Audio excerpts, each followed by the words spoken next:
What is going on, YouTube? Welcome to the Living Freed channel. My name is Tyler Freed, and in this video, I'm going to be talking about why truck drivers need to stop complaining so much. And this video is going to really upset a lot of people, and that's totally fine. I really don't care if you're upset because honestly, this is for my viewers, the people that support me. This is also for people that are new to the channel and they're in the trucking business. They're either new to it or they've been in it for a while, but they're not getting anywhere with it. This is a perfect video for you. If you feel stuck, if you feel like you're not getting ahead, this is going to be a great video for you. But I do want to touch on, like I said, the complaining, the blaming the industry, blaming the company you're driving for, just pretty much complaining entirely about trucking in general and really just everything in your life. And I'm going to talk about why most of those problems are your fault. And I'm going to talk about a solution to your problem if you are in this industry. So again, I appreciate all of you for being here. Make sure you stay tuned till the very end, because I am going to get into how you can not only get into trucking and make a good income and, you know, pay your bills, live your life and all that, but also build long-term generational wealth for you and your family. And I know you think that's crazy, me saying that, but it is very possible. So you got to stay tuned till the very end so you can hear how to do that. So I'm going to get right into it. But why am I making this video? Well, I just get tired of seeing all the negative like content, just negative aura around trucking. Anytime I see a video pop up, anytime I see an article pop up, anytime I get, anytime I make a video, there's always negative people coming on here and trashing trucking, talking about what a terrible job it is, what a terrible career it is, what a terrible industry it is. And look, I'm not saying there's not problems in trucking. I have acknowledged that before. This industry is heavily regulated. There are a lot of companies out there that are not great to work for. There are a lot of issues with freight brokers. There's a lot of issues, you know. It's a very tough job to do. It is tough to get into over-the-road trucking in particular and live out on the road 3 weeks at a time and be away from your family and yada, yada, yada, friends, and live the quote-unquote normal life.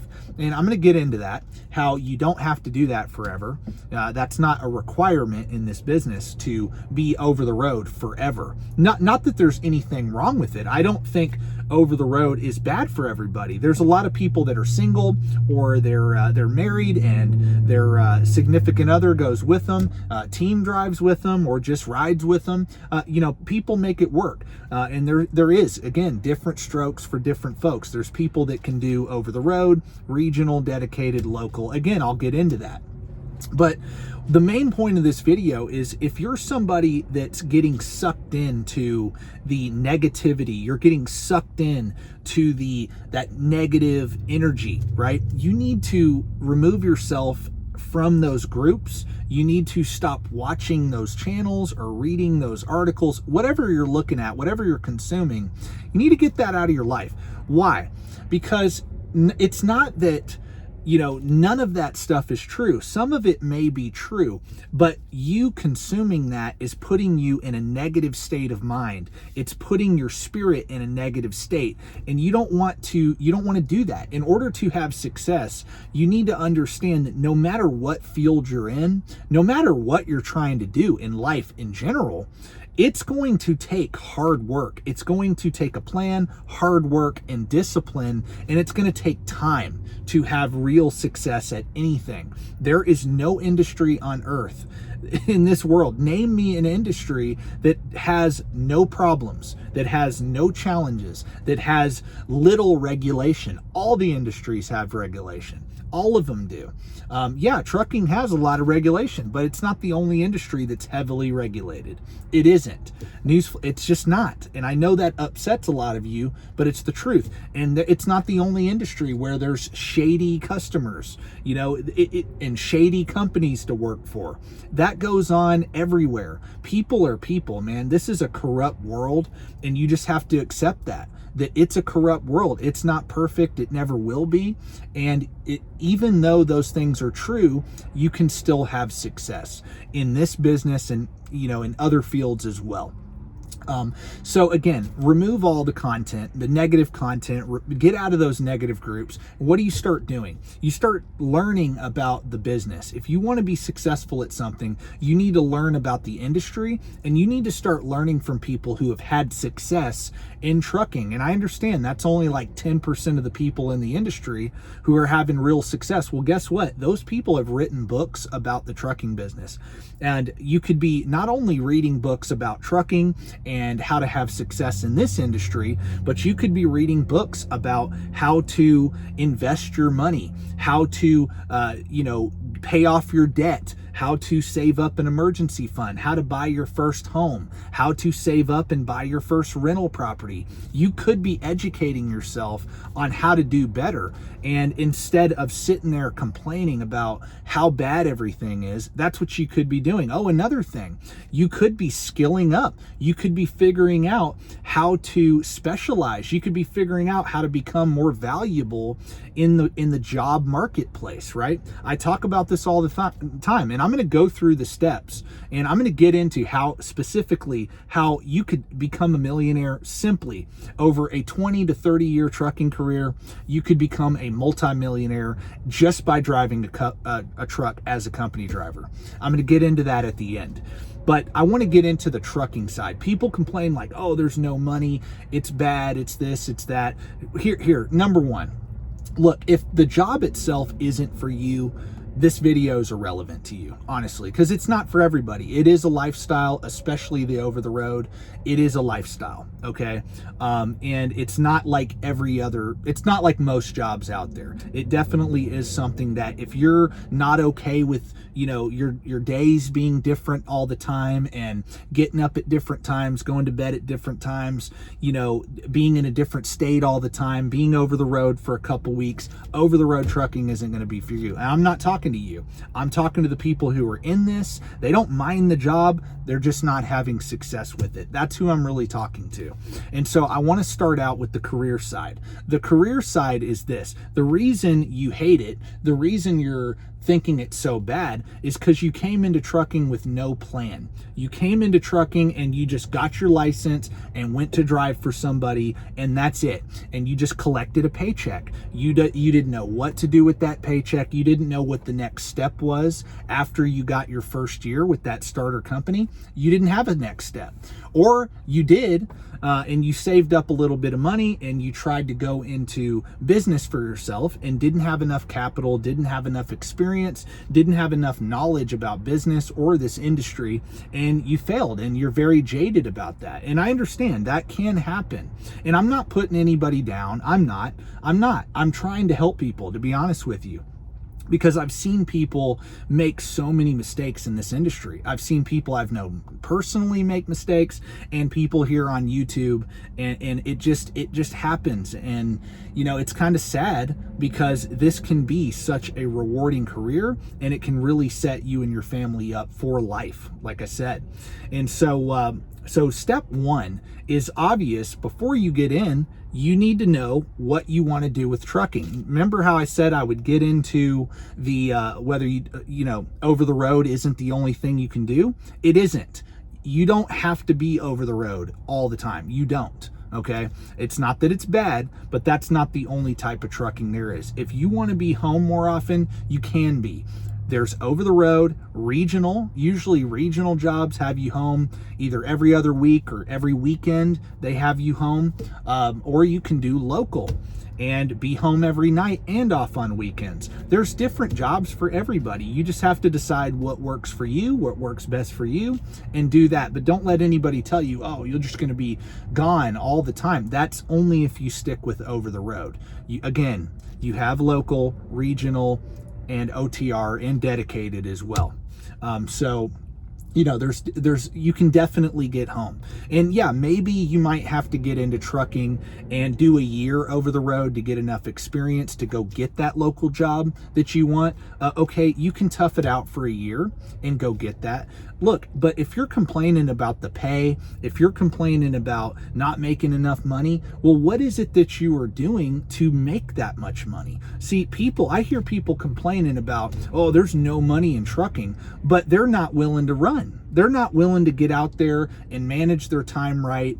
And, you know, they don't want to do more than 2,000 miles a week. You know, they don't want to run. They don't want to run nights. They don't want to run early mornings. They don't want to run in this state. They don't want to run in that city. They don't want to do this. They don't want to do that. That's all I hear. And they complain about the money. They complain about the money. It's amazing. It's like, if you want to make a lot of money, dude, you got to get out there and work. It's common sense. You got to work. And there is a lot of money to those people that get out and run. They do 2,500 to 3,500 miles a week, even just doing general freight. They're making money. They're making good money, especially if they've got 2 years or more of experience and they're at a company that pays them a good rate, like 60 plus cents a mile. Yeah, they're making good money. They're making 85, 95, over 100,000 a year, just depending on their rate. But you can do that as a company driver. Just doing general freight, you can do that. Then you have the people who not only do they not want to run, but they don't want to go get specialized at anything. They're complaining about all these jobs, but it's like, okay, well, how can you differentiate yourself from the competition, the other truck drivers out there? Well, again, get your endorsements, get your doubles, get your triples, your hazmat, your tanker.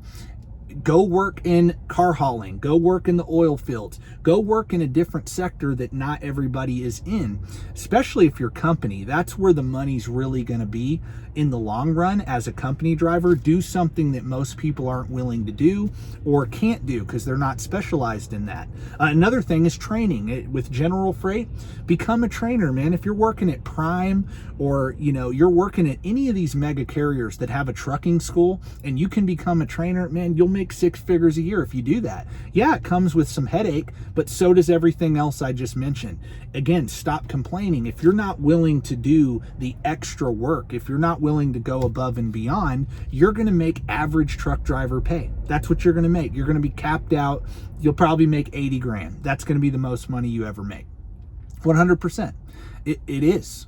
If you're not willing to get in and get at least 2 years of experience and then go find that really good company, that really good company is going to require you to have experience, number one, to get that pay rate. Number two, they're going to want to see that you haven't been job hopping all the time. They're not going to hire you if you've been at a different company every 3 months. They're not going to hire you. That's another thing. When you get in, stick with that first company for a year. Try to do it. Stick it out. Even if it's not that great, stick it out. Because that's what I do. When I hired my drivers, I looked at how many jobs they had leading up to driving for me.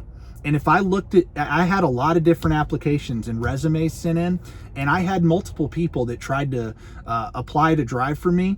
And when I saw, hey, every 3 months, this guy changed jobs, it was, nope, I'm not going to talk to you. And that's what every employer in trucking is going to do. 100%, especially the good companies. That is what they're going to do. 100%. So don't be that person. And again, be willing when you go work somewhere, be willing to do what the company is incentivizing you to do, even if it's harder work. You will make a lot more money. So that's that for the career side. It's very simple. Just be willing to go above and beyond. Be willing to run. Learn how to manage your clock well. Be willing to run nights, days, weekends. Be willing to work and you will make the money. You will make really good money. You'll at least make 80,000+ a year. Okay. At the bare minimum, you should make that after you hit a year of experience. You should be able to make 80+. Okay. And if you specialize, like I said, and you train, you find your niche, you will make 6 figures plus a year. 100%. Okay. Is it going to be easy? No, not everybody's built to make that kind of money. Not everybody has the discipline or the work ethic, like I said. But after that, you need to save up money. You need to start saving. Once you've gotten into your job, that good job, and you're doing well, you're making good money, you need to save up money so you can pay off all your debt. Get all of your debt paid off while you are driving. If you have consumer debt, credit card payments, student loan payments, car payments, whatever, consumer debt, pay it all off. Why? Because now that you have a really good income, it may not feel like you have a good income because you have so much debt to service. If you can eliminate that debt, you will free up cash flow in your budget, and that'll allow you to save up and start building wealth with that. But the reason you're not able to get ahead is because you are like most Americans. It's not just truckers, it's most Americans are in debt, and they have no savings, and they spend more than they make. They're like Congress. They spend more than they make, and they go deeper and deeper into debt, and all they have to do is just get on a budget. Well, they have to, one, get into a career that makes good money, and then two, get on a budget, live on less than they make, and pay off their debt with the difference. And if they're out of debt, save and invest that. But first step, get out of debt, free up that cash flow. In that way, it'll feel like you got a raise. It really will. If you can eliminate $1,500 a month in payments, that's $1,500 a month that you can save and invest. So do that first. And second step is to, third step is to get, once you're out of debt, have a 6-month emergency fund. I always harp on this before investing because it's so important after you get out of debt to stay out of debt. You need to stay out of debt. And how do you do that? You have cash to pay for the unforeseen emergencies that will come up 100%. They're going to come up. So have 6 months worth of reserves, 6 months worth of living expenses saved up in a savings account.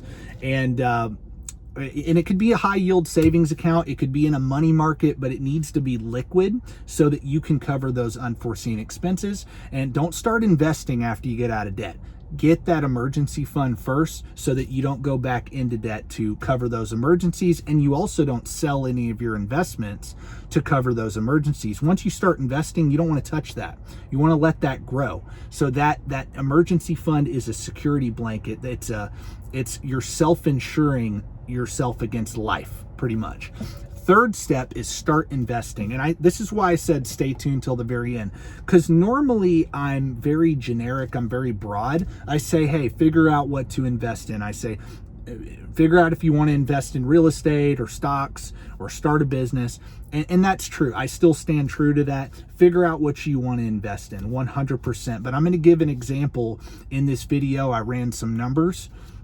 And I did run some numbers on if somebody just maxed out their 401k and their Roth IRA. They're a truck driver. They're not an owner operator. They're not, a fleet owner, none of that stuff. They just drive a truck, and say they were 25 years old. They got their CDL, they're 25, and they drove until they're 45.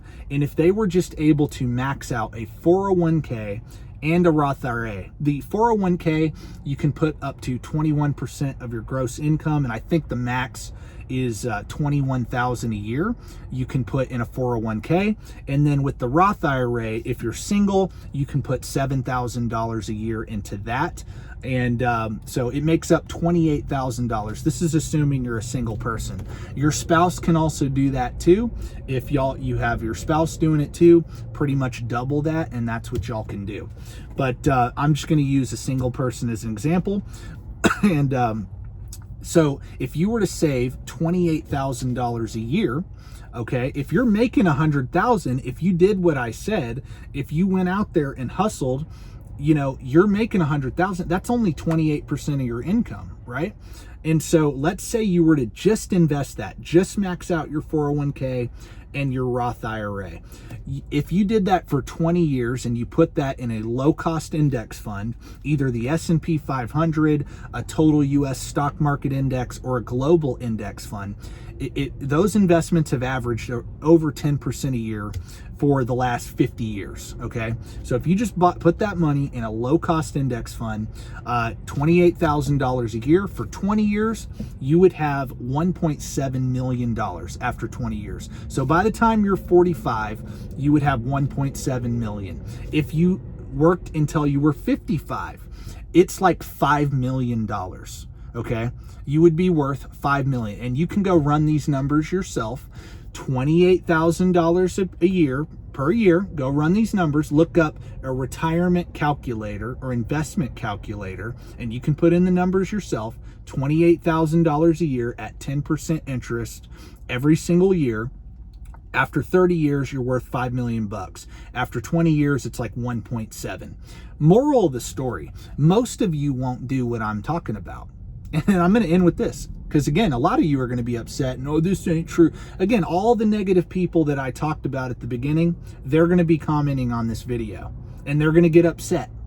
They're going to get upset that I'm telling them, hey, it's your fault that you're not successful. It's your fault that you're broke. It's not trucking. It's not Donald Trump or Joe Biden. It's your fault. And all of these haters that comment on my videos, that's y'all's problem. Y'all's problem is that it's your fault that you didn't succeed. And to those of you that support me, it's going to be your fault whether you succeed or don't succeed. You're going to be the reason you succeed, and it's going to be your fault if you don't succeed. It's very simple. What I'm talking about, yeah, it's a slow process. You're not going to go from 0 to 100,000 a year, saving 28% of your income, and be a millionaire right away. No, it's going to take time. Everything I talk about on this channel is a long process, but think about it. If you want to get in shape, if you want to build muscle and be in shape and be able to run 5 miles and, lift heavy weights and get, be an athlete, whatever, it takes time to build up to being in great shape and maintain that. And that's what you got to do in careers. That's what you got to do with finance. That's the way it works. It takes a plan. It takes hard work and discipline to stick with that plan for a long period of time. I know that none of y'all want to hear that. I know that y'all think you're just going to strike it rich somewhere. You're not. You're not going to do that in trucking or anywhere else. And look, you can't control the regulations. You can't control the company, the brokers, the this, the that. Stop blaming everybody else, because moral of the story, most drivers I meet, y'all blow all your money at the casino. You blow all your money at the casino. You blow all your money at the truck stop. You ain't run it. You're drinking beer in your truck. You're doing drugs on the road. I know that's what a lot of you are doing. That's the truth. And you think that's crazy. No, that is happening in trucking. Not all of you. I respect a lot of truck drivers, but the truth is a lot of them that are complaining all the time, they don't take care of themselves. They don't educate themselves. They're not willing to work hard, and they're not willing to do what I'm talking about in this video. They're going to make their paychecks, and they're going to blow it on useless crap. They're going to watch politics and sports and waste their time doing stuff like that, and they're never going to make something of themselves. And they're going to tell you, my viewers, the people who watch me and support me, they're going to tell you that it can't be done. They're going to tell you you can't be successful. They're going to tell you that trucking sucks and you should get out of it and don't do it. It's the worst thing ever. It is what you make of it. I'm ending the video now. Trucking and life is what you make of it. Your mindset is the most important thing when it comes to being successful in life, period. 100%. And then you need a plan, a work ethic, and consistency. And you will have success, and you won't be like 90% of the people in this industry complaining, because you will know, hey, I have a plan, I'm going somewhere, I'm making progress, and this is well worth it. So I appreciate each and every one of you guys for watching my channel. God bless to all the people that support me. Again, I really appreciate y'all. Y'all are why I continue to do this channel. And to those of you that are mad by what I said, I don't care. I'm glad you're upset, to be honest with you. So anyway, God bless. Thank you for watching, and stay tuned for the next video. Peace out.